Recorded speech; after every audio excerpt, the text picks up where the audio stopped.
सिंगरौली के चितरंगी में एक दलित आदिवासी की हत्या के बाद उनके परिवारजनों से मुलाकात करने के लिए नेता प्रतिपक्ष उमंग सिंघार चितरंगी पहुंच रहे हैं। जी हां, जिसे लेकर एक बार फिर सियासत गर्मा गई है। विस्तार न्यूज से बातचीत करते हुए उमंग सिंघार ने कहा कि विंध्य में हमेशा दलितों का शोषण हुआ है, चाहे सीधी पेशाब कांड हो या चितरंगी में हुई घटना। दलितों की हत्या के लिए बीजेपी सरकार बंदूक के लाइसेंस दिलवा रही है। सुनिए क्या कुछ कहा नेता प्रतिपक्ष उमंग सिंघार ने। मध्य प्रदेश विधानसभा के नेता प्रतिपक्ष उमंग सिंघार जी हैं और दलित आदिवासी की एक हत्या हुई है चितरंगी में, उनके परिवारजनों से मुलाकात के लिए जा रहे हैं। सर, मुलाकात के लिए जा रहे हैं चितरंगी, क्या मामला क्या है? देखिए, जिस प्रकार से प्रदेश के अंदर आपने पहले भी देखा सीधी में पेशाब कांड हुआ और अभी एक नए युवा को जिस प्रकार से पिस्टल दिलाई, 15 दिन हुए लाइसेंस आए और मुख्यमंत्री जी की जवाबदारी, गृह विभाग उनके पास है। तो इस प्रकार की घटनाएं प्रदेश में क्यों हो रही है और क्यों इतने अपराध बढ़ रहे हैं? क्या आपकी सरकार असक्षम है? क्या आपके अधिकारी असक्षम है? तो ये थे हमारे साथ नेता प्रतिपक्ष उमंग सिंघार जी। कहा कि जिनका भी नाम आएगा इस पे जांच कराई जाएगी और आज दलित आदिवासी परिवार से मिलने के लिए चितरंगी जा रहे हैं रीवा के सर्किट हाउस में, और साथ में उपनेता प्रतिपक्ष हेमंत कटारे भी हैं। वीडियो जर्नलिस्ट आशुतोष के साथ विवेक तिवारी, विस्तार न्यूज। और चलिए आगे बढ़ते आपको बता दें, गुरु पूर्णिमा पर्व पर 21 जुलाई को बड़े हर्षोल्लास के साथ देश भर में ये पर्व मनाया जाएगा, जिसे लेकर पूरे देश भर में गुरु की पूजा का उत्सव बड़े ही धूमधाम से मनाने की तैयारी भी की जा रही है। जगह जगह कथा प्रवचन उत्सव के रूप में गुरुओं की पूजा की जाएगी। बता दें, चतुर्मास व्रत अनुष्ठान महोत्सव की शुरुआत 17 जुलाई से 17 सितंबर तक मां चामुंडा की नगरी देवास में भी आस्था भक्ति भाव का संगम देखने को मिलेगा। इसी कड़ी में आज संत शिरोमणि श्री रविशंकर महाराज जी रावतपुरा सरकार ने बाबा महाकाल का गर्भगृह में पूजन अभिषेक कर बाबा महाकाल का आशीर्वाद लिया, जिसके बाद रावतपुरा सरकार चतुर्मास व्रत अनुष्ठान के आयोजन में शामिल होंगे। गुरु पूर्णिमा की तैयारियां लगभग जोरों शोरों से चल रही हैं। ऐसे में रावतपुरा सरकार महाराज आज बाबा महाकाल की शरण में पहुंचे और विधि विधान के साथ बाबा महाकाल का पूजन अभिषेक भी किया है। महाराज जी, सनातन धर्म लगातार विश्व में डंका बजा रहा है, क्या कहेंगे, किस प्रकार जागृति फैली है? महाकाल की बड़ी कृपा है कि वे हमें हर साल बुलाते हैं। आज एकादशी का पावन पर्व है। आज से संत लोग, महापुरुष लोग चतुर्मास व्रत अनुष्ठान प्रारंभ करते हैं। ये महाकाल की नगरी बड़ी पवित्र, शक्तिमान है। शक्ति प्राप्त होती है, सुख मिलता है, कल्याण होता है, लोगों को भक्ति प्राप्त होती है। ये महाकाल की ऐसी नगरी है, महाकाल की ऐसी कृपा है कि यहाँ पर शक्ति का, भक्ति का, श्रद्धा का, समर्पण का केंद्र आस्था है। हर साल मैं आता हूँ, हमेशा उनकी कृपा हमारे पर बनी रहे, ऐसी हम प्रार्थना करते हैं। महाराज जी, देवास में माँ की आराधना के साथ वहाँ पर अमृत बरसेगा, 60 दिवसीय आयोजन होने वाला है। किस प्रकार वहाँ पर अमृतमयी गंगा बहेगी? माँ चामुंडा की को मैं साक्षात प्रणाम करता हूँ। सभी भक्तों को आमंत्रण कर रहा हूँ कि आप बड़ी भक्ति भाव से राजमाता चतुर्मास का प्रबंध देख रही हैं। सभी लोग आएँ और माँ और महाकाल की भक्ति में आनंद लें, अपने आप को बदलें, अच्छा कार्य करें, क्षमा करें और माँ का जो चामुंडा की कृपा है उनकी आराधना करें, ऐसा हम सोचते हैं। गुरु साधना ही जीवन कल्याण करता है। कहीं ना कहीं चामुंडा माता की नगरी में जो अमृतमयी कथा होने वाली, उसको लेकर यहाँ पर जन जागरण भी फैलाया जा रहा है और अमृतमयी वर्षा भी बरसती रहेगी। मैं सिंह ठाकुर के साथ संतोष कृष्णानी, विस्तार न्यूज, उज्जैन। और बात अब पन्ना की, जहां पन्ना जिले के अजयगढ़ में ओलावृष्टि प्रभावित किसानों को 5 महीने बीतने के बाद भी मुआवजा नहीं मिला है। जी हां, आपको बता दें कि जिससे परेशान होकर ग्रामीणों ने जिला मुख्यालय पन्ना के कलेक्टर कार्यालय पहुंचकर अतिशीघ्र मुआवजा भुगतान की मांग उठाई है। किसानों ने बताया कि फरवरी 2024 में ओलावृष्टि के कारण किसानों की सारी फसलें नष्ट हो गई थी और मकान में के खपरेल भी नष्ट हो गए थे। आपको बता दें, जिसका शासन द्वारा ओलावृष्टि का मुआवजा भुगतान किए जाने के लिए राजस्व विभाग कलेक्ट्रेट पन्ना को निर्देशित किया गया था, जिसके आधार पर हल्का पटवारी और अन्य कर्मचारियों ने गांव और खेत पर जाकर संबंधित किसानों से पूछताछ कर नष्ट हुई फसलों का मुआयना भी किया था, लेकिन भुगतान अभी तक नहीं किया गया है। इनका मिला सर्वे हुआ, डीएम एसपी मतलब सब राजस्व विभाग के कर्मचारी आए, सर्वे किया और जो 9,000 रुपये मकान का देने के लिए कहा, 5,000 रुपये एक बीघे ज़मीन के हिसाब से, और कुछ लोगों को दिया है, जिससे कि कर्मचारियों को कुछ मेल जोल खाया और कुछ लोगों का बस। मार्च फरवरी में ओला पाला वृष्टि हुई थी, आज तक कोई भी किसानों को मुआवजा नहीं मिला। इसके उसमें हम कलेक्टर साहब के पास आए थे। पूरी फसल नष्ट हो गई थी और घरों की छत जो है मतलब खप्पर वो भी टूट गए थे। इस बात का मुआवजा। और अब बात करेंगे मुरैना की, जहां स्कूल शिक्षा व्यवस्था के हालात ये हैं कि 20 साल बाद भी बच्चों को खुले आसमान के नीचे बैठकर पढ़ाई करना पड़ रहा है। आपको बता दें, वादे और दावे बहुत हैं, लेकिन जमीनी हकीकत वादों और दावों से बिल्कुल मैच करती नजर नहीं आ रही है। देखिए ये रिपोर्ट। मुरैना जिले में कहीं सीएम राइज स्कूल तो कहीं मॉडल स्कूल बनाए जा रहे हैं, लेकिन मुरैना जिला मुख्यालय से 30 किलोमीटर दूर एक स्कूल ऐसा है जो 20 सालों से खुले आसमान के नीचे संचालित हो रहा है। ये स्कूल साल 2014 में नवीन प्राथमिक विद्यालय हनुमंतपुरा के नाम से शुरू कराया गया था, जिसके भवन निर्माण को लेकर जनप्रतिनिधियों में गंभीरता नहीं दिखाई थी। जिले में 2 माध्यमिक और 78 प्राथमिक स्कूल हैं, जिनके पास खुद के भवन नहीं है, और यही वजह है कि शिक्षक अपनी व्यवस्था के हिसाब से बच्चों को पढ़ा रहे हैं। कहीं पेड़ के नीचे तो कहीं खुले में बच्चों को पढ़ाया जा रहा है। बारिश के मौसम में तो हाल ये हो जाते हैं कि शिक्षकों को स्कूलों की छुट्टी करनी पड़ती है। बंदी है, बरसात में चारों तरफ खेत है, कीड़े मकोड़े का भी हो जाते हैं, तो कभी शिकायत नहीं की ऐसी? सर हमने लिख के दिए। 20 साल से स्कूल चल रहा है, 20 साल से इसी तरीके से चल रहा है, तो ये तो बड़ी लापरवाही है।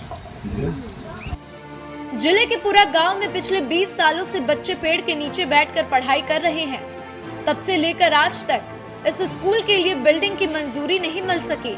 बता दें कि स्कूल में 20 बच्चे हैं और 2 शिक्षक हैं, जो बच्चों को खेतों और पशुओं के बीच पढ़ने को मजबूर करते हैं। बिल्डिंग निर्माण के लिए जिला शिक्षा केंद्र से प्रस्ताव शासन को भेजा गया था, लेकिन यहाँ से राशि मंजूर नहीं हुई, जिसके चलते स्कूल भवन का निर्माण भी लटक गया और हाथ सिर्फ आश्वासन ही लग रहा है।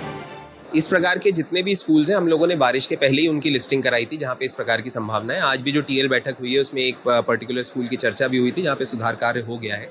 प्राथमिकता ये है कि कहीं पे भी जनहानि जैसी संभावना ना बने, क्योंकि जहाँ बड़े एस्टिमेट है उसमें हम लोगों को थोड़ा राशि उपलब्धता की भी पहले प्रबंधन करना होगा, लेकिन तात्कालिक रूप से किसी भी प्रकार की दुर्घटना ना हो, उसके लिए संबंधित निकाय के माध्यम से हम लोग रिपेयर वर्क इसमें करा रहे हैं। यूँ तो एमपी की सरकार बच्चों की पढ़ाई के लिए तरह तरह की योजनाएं लेकर आती है, लेकिन प्रदेश में आज भी ऐसे स्कूल्स हैं जहां पर बच्चों को पढ़ाई के लिए क्लासरूम भी नसीब नहीं हो रहा है। स्टूडेंट्स को पेड़ के नीचे बैठकर पढ़ने पर मजबूर होना पड़ता है। ऐसे में ये देखना होगा कि आखिरकार बच्चों को पढ़ने के लिए छत कब तक नसीब होती है। मनोज उपाध्याय की रिपोर्ट, विस्तार न्यूज, मुरैना। और इधर पृथ्वीपुर तहसीलदार की अचानक तबीयत खराब हो गई है और उन्हें झांसी मेडिकल के लिए, आपको बता दें, रेफर कर दिया गया है। ब्लॉक मेडिकल ऑफिसर ने बताया कि उन्हें मानसिक तनाव और घबराहट के कारण तबीयत उनकी बिगड़ गई है। आपको बता दें कि अभी मुख्यमंत्री ने यह ऐलान किया है कि किसानों के राजस्व संबंधित प्रकरण जल्द से जल्द निपटाया जाए। निवाड़ी जिले में वैसे भी तहसीलदार की कमी है, इधर नायब तहसीलदारों को चार्ज दे दिया गया है। हालत थोड़ी गंभीर थी, क्योंकि बहुत दिनों से उनको इस तरह से लग रहा था कि हाइपरटेंशन की समस्या या डायबिटीज़ की समस्या, दोनों समस्याएं प्री लेवल पर था। तो 2-4-5 दिन पहले कोई पास आए थे दिखाने के लिए, तो उनको चेक किया। चेक करने के बाद दवाइयाँ दी, तो उसके बाद मेरे senior sir doctor Ravi Rawat, उनके द्वारा अस्पताल लाया गया। उसके बाद इनका प्राथमिक बढ़िया उपचार देने के बाद झांसी मेडिकल के लिए रेफर किया।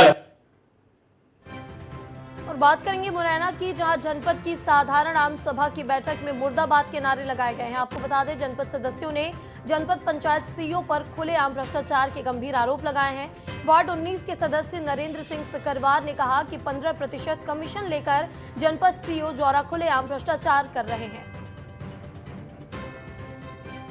और इन दिनों एमपी की दमोह जिला जेल का एक वीडियो सोशल मीडिया प्लेटफॉर्म पर तेजी से वायरल हो रहा है, जिसमें उप जेल अधीक्षक CL Prajapati yoga master trainer बनकर बंदियों की नकारात्मकता हटाने के उद्देश्य से उन्हें हर दिन योगा कराते हैं और योगा का लेसन भी सिखा रहे हैं। आपको बता दें कि वीडियो में जेलर बाकायदा बंदियों को योगा अभ्यास की एक स्टेप को पूरा करने पर जोर देते हुए नजर आ रहे हैं। और मंदसौर जिला कलेक्ट्रेट कार्यालय में हुए जन सुनवाई में खस्ताहाली में एक आए किसान ने शंकर लाल पाटीदार ने कलेक्ट्रेट कार्यालय में लोट कर, आप देख सकते हैं ये वीडियो, जहां पर अपनी सुनवाई के लिए लौटता हुआ दिखाई दिया। इसे देखकर सभी अधिकारी बाहर आ गए। इस बीच एसडीएम और डिप्टी कलेक्टर आवेदन की ओर दौड़ते और जन सुनवाई कक्ष में लेकर चले गए। आपको बता दें, जहां अधिकारियों से चर्चा में किसान ने बताया कि 14 साल से दफ्तरों के चक्कर काट रहा हूं और 25 से ज्यादा बार जन सुनवाई में भी आ चुका हूं, लेकिन कहीं भी कोई सुनवाई नहीं हो रही है। अब उसका वीडियो भी सोशल मीडिया पर तेजी से वायरल हो रहा है। बात करते हैं सिवनी की, जहां पर पुलिस के हाथों बड़ी सफलता लगी है। जी हां, पुलिस ने अवैध शराब माफिया को घेराबंदी करके पकड़ लिया है और 21 लीटर देशी शराब और एक वाहन जब्त किया है। 2 आरोपियों के खिलाफ मामला कायम कर कार्रवाई भी की जा रही है। बता दें, ये कार्रवाई सिवनी कोतवाली पुलिस ने की है। इधर बात अब चित्रकूट की, जहां चित्रकूट में एक बड़ा हादसा देखने को मिला, जहां एक दर्शनार्थियों से भरी भारी ट्रैक्टर की ट्रॉली अनियंत्रित होकर पलट गई है, जिसमें सवार करीब 35 लोगों को गंभीर चोटें आई हैं। वहीं 2 लोगों की मौके पर ही मौत हो गई। घटना की सूचना पर 108 एम्बुलेंस समेत मझगवा और चित्रकूट पुलिस मौके पर पहुंची। सभी घायलों को एम्बुलेंस की मदद से मझगवा और चित्रकूट स्थित जानकी कुंड अस्पताल में इलाज के लिए भर्ती कराया गया है। छत्तीसगढ़ के कैबिनेट मंत्री और बीजापुर जिले के प्रभारी मंत्री केदार कश्यप अपने 1 दिवसीय दौरे पर बीजापुर पहुंचे थे। बता दें, जहां पर प्रवास के दौरान जवाहर नवोदय विद्यालय ज्ञानगुड़ी एजुकेशन सिटी में आयोजित जिला स्तरीय शाला प्रवेश उत्सव में वे बतौर मुख्य अतिथि शामिल हुए। इस मौके पर जिले के शिक्षा के स्तर में बदलाव और अंदरूनी क्षेत्रों में पहली बार स्कूल खुलने की खुशी में स्कूली बच्चों से उत्साह का डॉक्यूमेंट्री वीडियो प्रदर्शन किया गया। कैबिनेट मंत्री केदार कश्यप ने अपने उद्बोधन में कलेक्टर एवं जिला प्रशासन की टीम की प्रशंसा करते हुए कहा कि बीजापुर जिला अब शिक्षा के क्षेत्र में नई ऊंचाइयों को छूने लगा है। निश्चित तौर से शिक्षा के क्षेत्र में हमारा ये बीजापुर उन मानकों को प्राप्त करेगा जिसकी का हम लोगों ने कल्पना की। कहीं ना कहीं से सरकार की मंशा है, माननीय विष्णुदेव साय जी की मंशा है कि हमारे बच्चे, हमारे विद्यार्थी पढ़ेंगे, तभी जाकर के हमारा बीजापुर का भविष्य उज्जवल हो सकेगा। हमारे कम से कम बच्चों के साथ, हमारे भविष्य के साथ खिलवाड़ नहीं होना चाहिए, क्योंकि जब तक मनुष्य शिक्षा ग्रहण नहीं करेगा, और शिक्षा सिर्फ स्कूल से शिक्षा नहीं होता है। जब बच्चा पैदा होता है तो बोलना नहीं जानता है, तो माँ पिताजी उनको बोलना सिखाते हैं। वो उसके बाद उनको माँ पिताजी परिवार से ये सीख मिलता है कि मेरा भाई है, दादा है, मेरा पिताजी है। उसके बाद प्रकृति से भी सीखने को मिलता है, पत्ता कैसा जड़ता है, कैसा उगता है। इसी प्रकार हमारा जो देश है, हम कई प्रकार गुरुओं के साथ, गुरु किसी चीज़ को गुरु मानते हैं और व्यक्ति अपने आप एक प्रकार से विद्वान बन जाता है। उधर बिलासपुर में बेलतरा विधानसभा क्षेत्र के मतदाता का अभिनंदन समारोह का कार्यक्रम का आयोजन किया गया। खेल मैदान में आयोजित इस समारोह में मुख्य अतिथि के तौर पर केंद्रीय राज्य मंत्री तोखन साहू उपस्थित हुए, जिन्होंने विस्तार न्यूज से एक्सक्लूसिव बातचीत की है। तोखन साहू जी हमारे साथ। साहू जी, मतदाता दिवस में शामिल होने आए हैं यहाँ, कैसा फील कर रहे हैं? भारतीय जनता पार्टी देश में एक ऐसी पार्टी है जो अपने मतदाताओं का अभिनंदन करती है। विधानसभा के चुनाव में प्रजन मतों से जिताया, लोकसभा में भी 11 में से 10 सीट जिताए और बिलासपुर संसदीय क्षेत्र में तो 8 में से 8 विधानसभा जिताए हैं। तो हम मतदाताओं का अभिनंदन करने आए हैं। अच्छा, बिलासपुर के विकास को लेकर एक प्लान तैयार हुआ है केंद्र में, उसके लिए कुछ बताइए, राज्य छत्तीसगढ़ के लिए। सभी सेक्टरों में काम होगा। आपके भी माध्यम से, आम जनता के माध्यम से जो सुझाव प्राप्त होंगे, जो संज्ञान में आएंगे, उसको आगे बढ़ाने का, उसको पूरा करने के लिए आपका ये भाई प्रयास करेगा। और जशपुर पुलिस ने एक अनोखी पहल की है। लोगों को जागरूक करने को लेकर जशपुर पुलिस की ये अनोखी पहल पूरे जशपुर में चर्चा का विषय बनी हुई है। दरअसल ठगी जैसी घटना से लोगों को बचाने और जागरूक करने के लिए पुलिस ने एक शॉर्ट फिल्म बनाई है। ये शॉर्ट फिल्म जशपुर पुलिस अधीक्षक शशि मोहन सिंह के द्वारा लिखी गई है। इस शॉर्ट फिल्म का निर्देशन और इसमें अभिनय भी उन्होंने ही किया है। ये शॉर्ट फिल्म तेजी से वायरल हो रही है। इस शॉर्ट फिल्म में दिखाया गया है कि ठग कैसे ठगी को अंजाम देते हैं। बता दें कि कल ही जशपुर पुलिस ने जामताड़ा में 4 ठगों को गिरफ्तार किया था। जामताड़ा के 4 अंतर्राज्यीय साइबर ठगों को पकड़ने में जशपुर पुलिस को सफलता मिली है। पुलिस हेडक्वार्टर के हमारे जो साइबर सेल है वहां से पता किया तो पूरे प्रदेश में इनके खिलाफ 321 शिकायतें हैं, जिसमें कई में FIR दर्ज है और इन्हें न्यायिक रिमांड पर भेजा गया है और सभी संबंधित पुलिस थानों को खबर किया गया है। एक उम्मीद है कि कम से कम लाखों करोड़ रुपए की ठगी, साइबर ठगी इनके द्वारा किया गया है। और इधर दुर्ग जिले के एक छोटे से गांव में बेहद अनोखी खबर सामने आई है। यहाँ के एक गांव में लोग पर्यावरण को लेकर बेहद सजग और सचेत नजर आ रहे हैं। आखिर क्या है इस पूरे अनोखी कहानी के पीछे की वजह, देखिए इस खास रिपोर्ट में।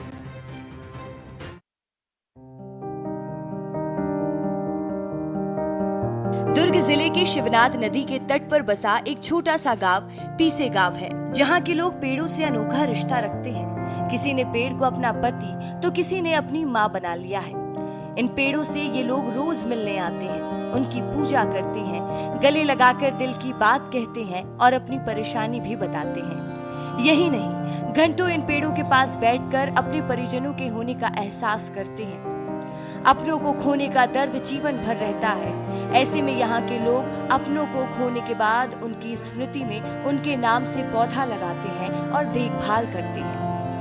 ऐसी ही कहानी है 55 साल की कुमारी बाई देशमुख की, जिन्होंने पति स्वर्गीय कन्हैया लाल की याद में एक नीम का पौधा लगाया है। उसे वह अपने पति की तरह मानती है और रोज सुबह पेड़ की पूजा करने आती है। साथ ही कुछ घंटे उसके पास बैठकर मन की बातें भी करती है। यहाँ के रहने वाले सभी लोग इस परंपरा को बखूबी निभाते आ रहे हैं। पापा को उतना नहीं जानती थी, लेकिन कभी भी स्कूल आना जाना या फिर इधर टहलने के लिए आती थी तो देखती थी कि बड़े यहाँ जो गांव के रहते थे वो वृक्षारोपण के लिए लगे हुए रहते थे। तो एक दिन हिम्मत करके मैं उनके पास गई और पूछी कि क्या मैं भी मदद कर सकती हूँ बड़े पापा करके। तो उन्होंने बोला कि हाँ बिल्कुल आप मदद कर सकते हो, कभी भी आपका मन चाहे तो आप खुद भी लगा सकते हो करके। तो तब से मैं जुड़ी हुई। क्योंकि प्रकृति के साथ खिलवाड़, हम लोग सड़क तो बना रहे हैं लेकिन प्रकृति के साथ खिलवाड़ कर कर एक बहुत बड़ा हम लोग चोट मानव जाति पर कर रहे हैं। क्या है, जैसे वृक्ष तो काटे पर वृक्ष लगाने की व्यवस्था हम लोग नहीं कर पाए, शासन प्रशासन के द्वारा नहीं हो पाया या आम जनमानस के द्वारा नहीं हो पाया। अब उसमें शासन को आगे आना पड़ेगा। जैसे आप पुलगांव चौक से मुख्य मार्ग अंजोरा तक ले लीजिए, उधर हरियाली था, पेड़ था, सारे काट दिए गए, लेकिन वृक्ष लगाने के आगे कदम एक भी नहीं उठाया गया। यहाँ के लोग की ये पहल अनोखी है, जो अपने आप में एक मिसाल है।